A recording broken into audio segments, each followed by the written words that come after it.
आज हम लोग को मैथ के बेसिक में देखना है साधारण ब्याज के बारे में।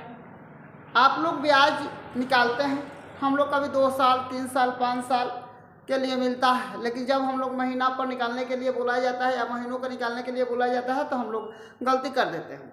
चलिए आप लोग को देखना है, यहाँ पे लिखा गया है साधारण ब्याज। आइए अभी से पहले आप लोगों को ज्ञात करना है कौन सा ब्याज है, साधारण। लिखा गया 400 रुपये का 3 महीने के लिए 10% के दर से साधारण ब्याज ज्ञात करना है। कौन सा ब्याज ज्ञात करना है, साधारण ब्याज आप लोग को ज्ञात करना है।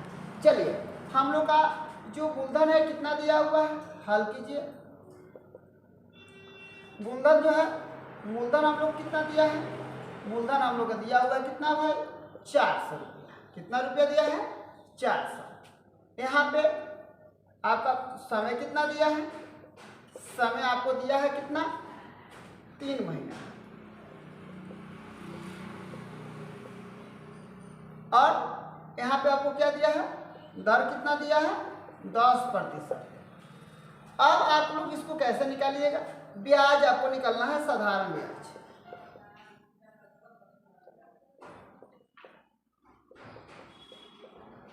साधारण ब्याज बराबर क्या, अब हम लोग को साधारण ब्याज निकलना है।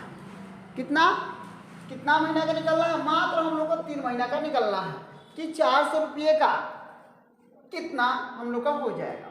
चलिए सूत्र होता है, आप लोग सूत्र पढ़ेंगे कि साधारण ब्याज बराबर होता है, ब्याज बराबर होता है मूलधन गुणे दर गुणे समय बटा कितना होता है, 100 होता है। कितना होता है, 100 होता है।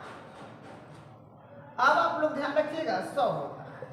ब्याज हम लोग का निकलना था, मूलधन देख लीजिए, मूलधन कितना दिया है, मूलधन आप लोग को 400 रुपया मिला है। मूलधन कितना है, 400 रुपया मिला है। पूरा दर कितना है भाई आपका, 10%, 10 हो जाएगा। समय कितना है, तो यहाँ पे समय आपका 3 महीना है। आप थोड़ा सा ध्यान रखिएगा, 3 महीना है और यहाँ पे 3 हमको इसको वर्ष में बनाना है, तो समझ लीजिए ये 3 है और हम लोग का कितना होता है, 1 साल में 12 महीना होते हैं। 1 साल में कितना महीना होते हैं, 12 महीना। तो हम लोग क्या करेंगे, 12 से इसमें भाग करेंगे तो ये साल में परिवर्तित हो जाएगा। हम लोग घटाएंगे तो ये 1 बटा कितना हो जाएगा, 4 हो जाएगा। तो यह कितना वर्ष हो जाएगा, 1 बटा 4 वर्ष हो जाएगा। तो हम लोग का समय कितना हो जाएगा, 1 बटा 4 वर्ष। 1 बटा कितना वर्ष, 4 वर्ष। अब बट्टा में कितना हो जाएगा, 100 हो जाएगा। बट्टा में कितना हो जाएगा, 100 हो जाएगा। अब हम लोग क्या करेंगे 2 जीरो से 2 जीरो, 4 से 4 घटा देंगे 1।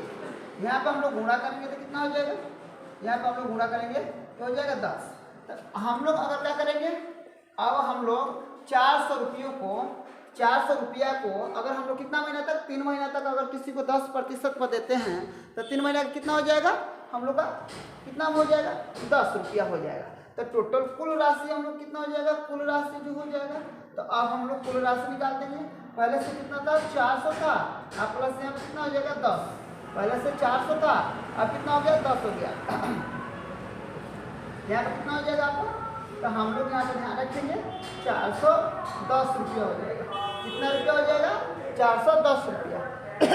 तो हम लोग का ब्याज हो जाएगा 3 महीना का, कितना ब्याज हो जाएगा आपका, 3 महीना का आपका ब्याज हो जाएगा कितना, 410, और पूरा टोटल राशि हो जाएगा 410 रुपया। चलिए आप लोग इसको नोट कर लीजिए, फिर बताते हैं।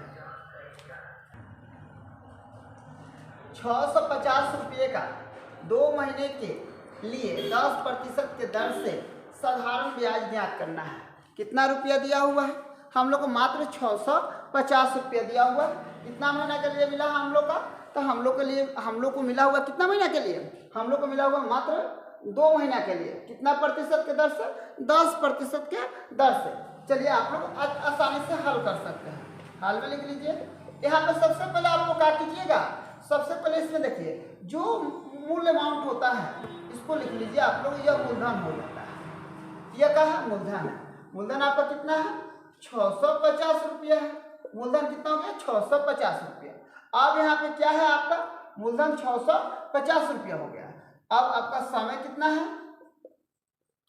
समय है 2 महीना, तो 2 महीना जो समय है इसको आप वर्ष में आसानी से बदल सकते हैं। तो इसमें अगर आप 2 में 12 से अगर भाग कर दीजिएगा, क्योंकि एक साल में कितने महीने होते हैं, 12 महीने होते हैं। एक साल में 12 महीने होते हैं, अगर उसमें हम लोग 2 महीना में 12 से अगर भाग दे देंगे तो हम लोग का वर्ष में परिवर्तन हो जाएगा।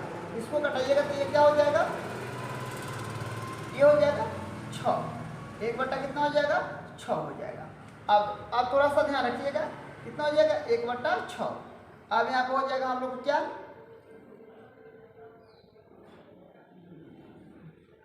अब हम लोग का हो जाएगा प्रतिशत। तो यहाँ पर हम लोग दर निकाल देंगे, कितना दर है, तो हम लोग का दर है 10%। कितना प्रतिशत है, दर 10%। अब हम लोग किसका प्रयोग करेंगे, सूत्र का प्रयोग कर लो। ब्याज बराबर क्या होता है, यह साधारण ब्याज बराबर होता है मूलधन पूरे दर पूरे समय बटा कितना होता है, 100 होता है। चलिए हम लोग 100, मूलधन 650 रुपया है, पूरे दर कितना है 10, समय कितना है 1/6, बटा में यहाँ पे कितना है 100। अब देखिए इसमें इससे गुणा कर दीजिए, सॉरी कटा दीजिए, इससे इसमें भाग, इससे इसमें भाग, यहाँ पे हो जाएगा। अब हम लोग करेंगे 65 गुणे हो जाएगा 1/6।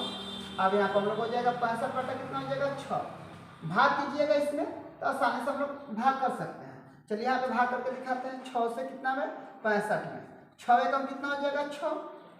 कटाइए, यहाँ पे हो जाएगा 5 नहीं जा रहा है 0 दशमलव, यहाँ पे हो जाएगा 0। 8 6 में कितना हो जाएगा 48, यहाँ पे कटाइए कितना हो जाएगा, कैंसिल, यह 10 में से 2 हो जाएगा, फिर 0, 3 6 के 18, फिर कटाइएगा, ये हो जाएगा 10 रुपये कितना हो जाएगा 83, 10 रुपया 83 पैसा, यहाँ पे हो जाएगा 10 रुपया 83 पैसा। तो इसका साधारण ब्याज हो जाएगा 10 रुपया 83 पैसा। और कुल राशि अगर हम लोग पूछेंगे तो कुल राशि अगर हो जाएगा हम लोग का, तो पहले से कितना था 665 रुपया और प्लस 1000 सॉरी 10 रुपया 83 पैसा। अगर हम लोग इसको जोड़ेंगे तो 660 रुपया 83 पैसा हो जाएगा, 660 रुपया 83 पैसा हो जाएगा। तो हम लोग ऐसे आसानी से ब्याज क्या कर सकते हैं, निकाल सकते हैं। आसानी से हम लोग क्या कर सकते हैं, ब्याज निकाल सकते हैं, कोई दिक्कत नहीं है, नोट कर लो।